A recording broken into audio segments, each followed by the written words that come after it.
In this video, I will be showing you how to change your Twitter settings to see sensitive content. First, you need to launch the Twitter application.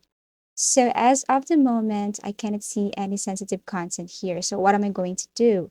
The first thing to do is to go to your profile, scroll down and look for settings and support. Click this one and go to settings and privacy.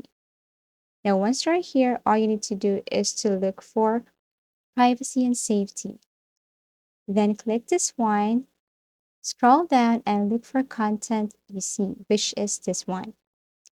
Now, when you click content EC, you have options here to turn on or turn off this one. Display media that may contain sensitive content.